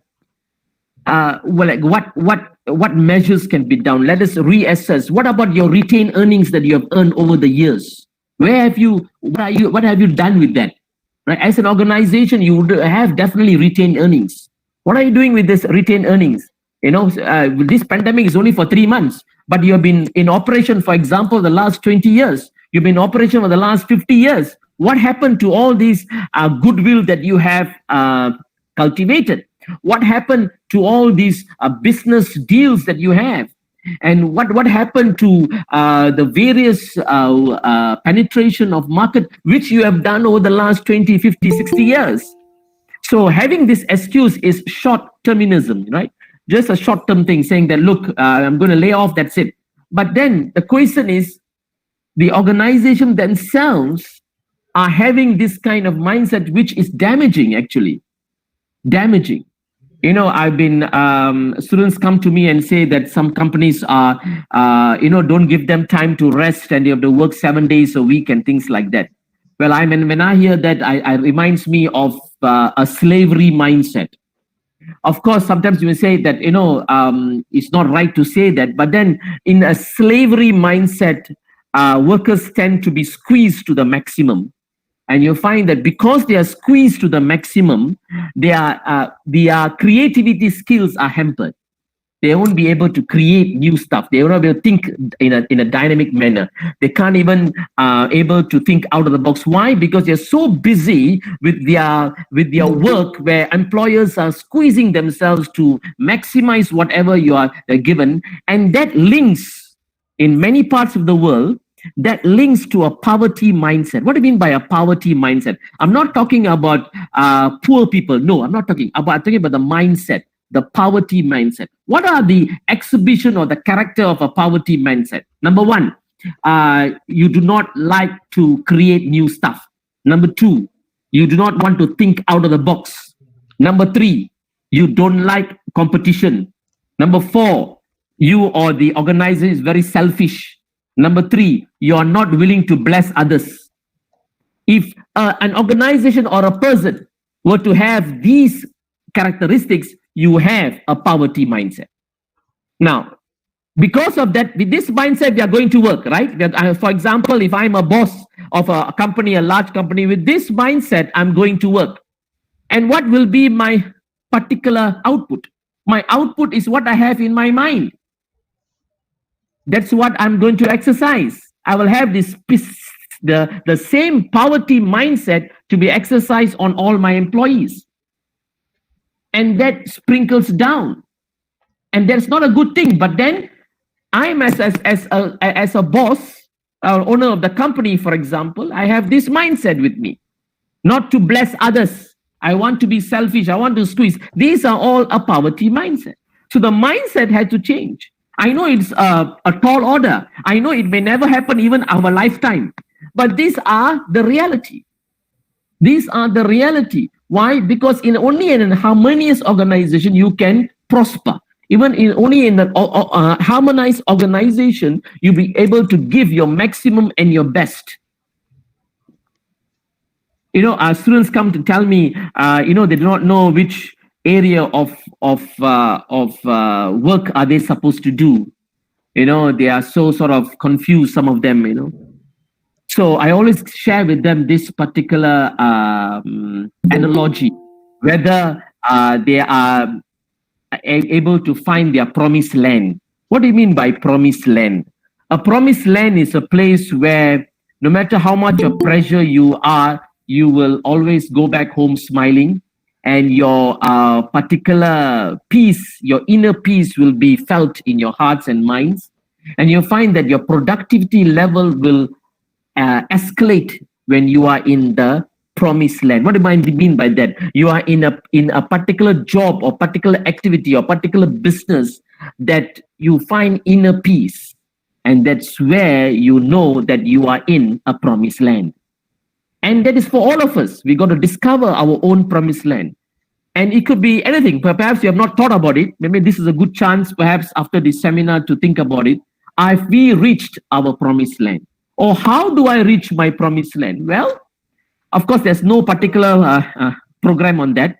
Well, it's through trial and error where you find you can experience your inner peace. And you will know whether there is peace within you in any work that you do or any business that you do.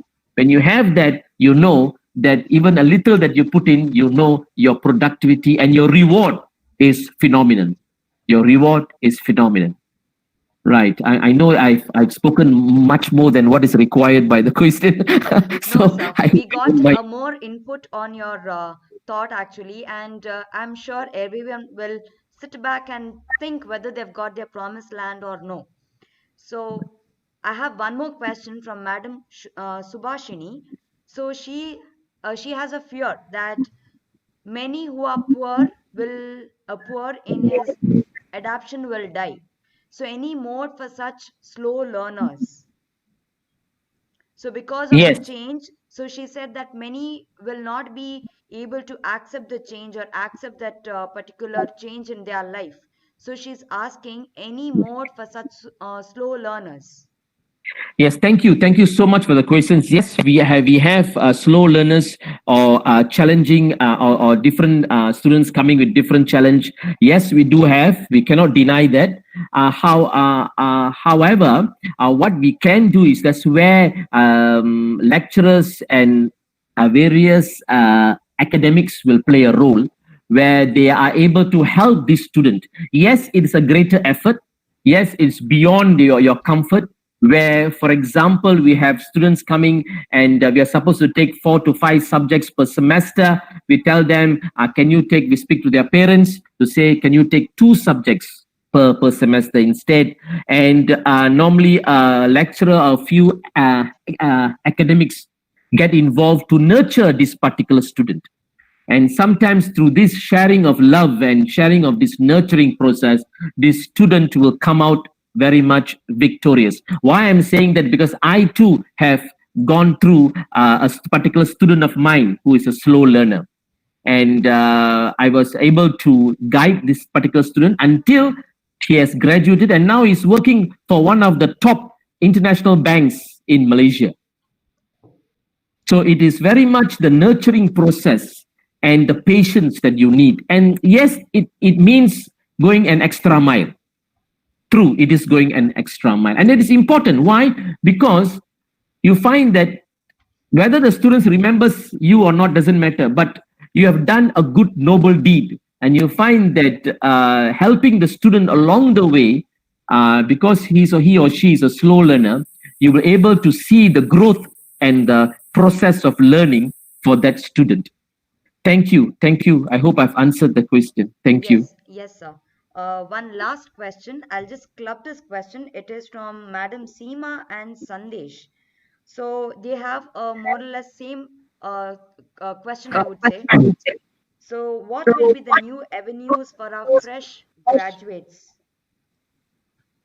Oh, thank you. Thank you for this question. Where this is the same question many parents ask over this part of the world.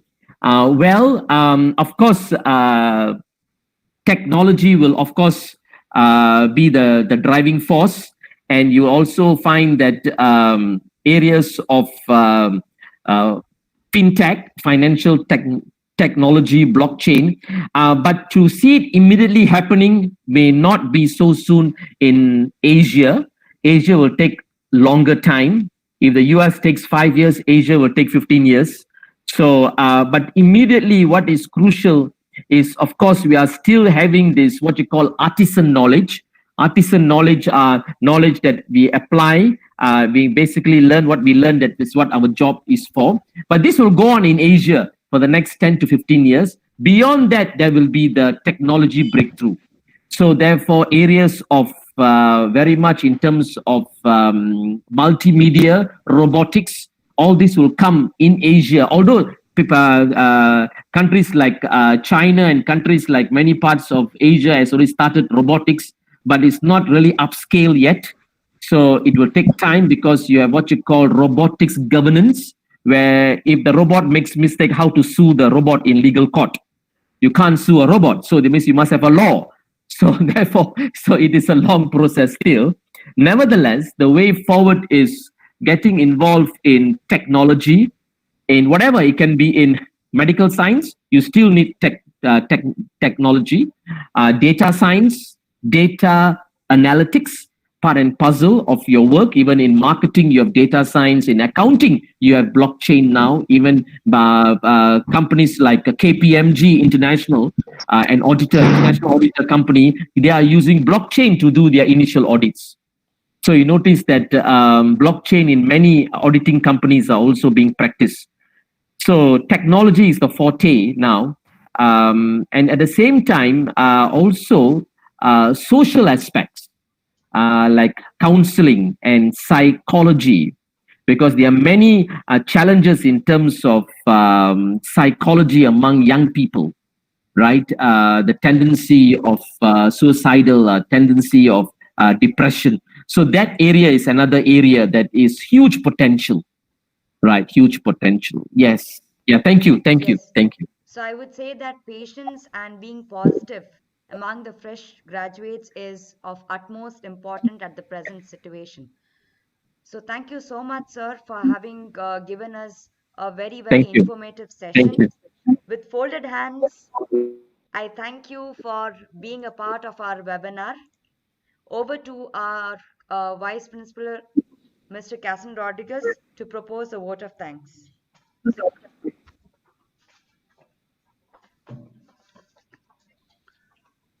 A very good afternoon. Being grateful to people who help in our growth makes us happy. I would like to thank our distinguished speakers, Dr. Alexander Troop, Professor, Sunway University, Malaysia, and Dr. Benedict Valentine, Professor, Sunway College, Malaysia, for making an excellent presentation on financial crisis and its impact on sustainable ecotourism, and making the session very informative, interactive, and meaningful. A special thanks to Dr. Christo Selvan, Professor, St. Joseph's College, Bangalore, for his moral support and guiding in hosting this webinar. My words of gratitude to our beloved Principal Reverend Father Michael Santumar for his immense contribution in organizing this webinar.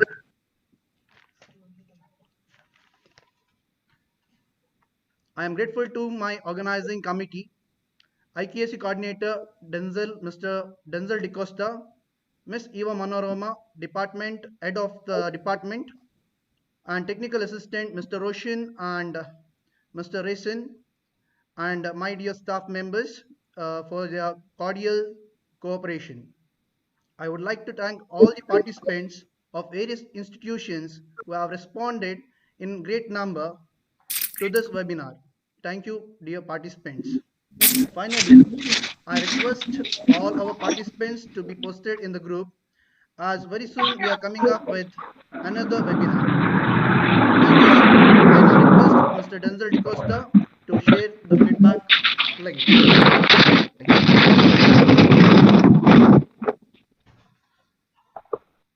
Good afternoon, everybody.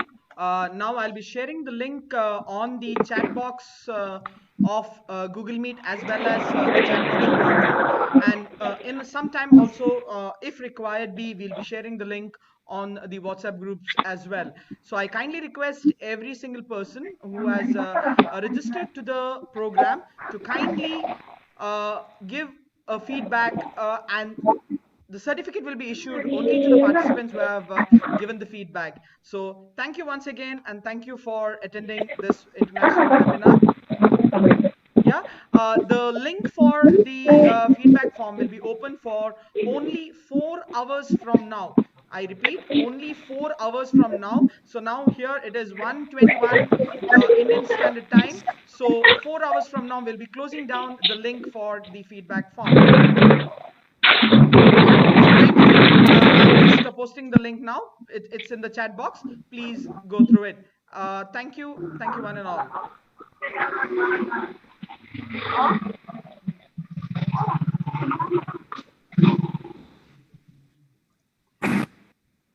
If anybody has queries regarding the feedback form and certification, you can contact us on WhatsApp groups. I'll be opening the WhatsApp groups for queries.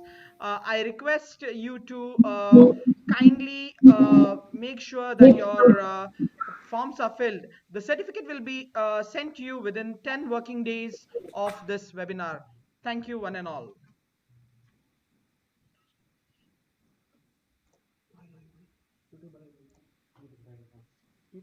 People have to still copy the link, so we have to keep it open for some time.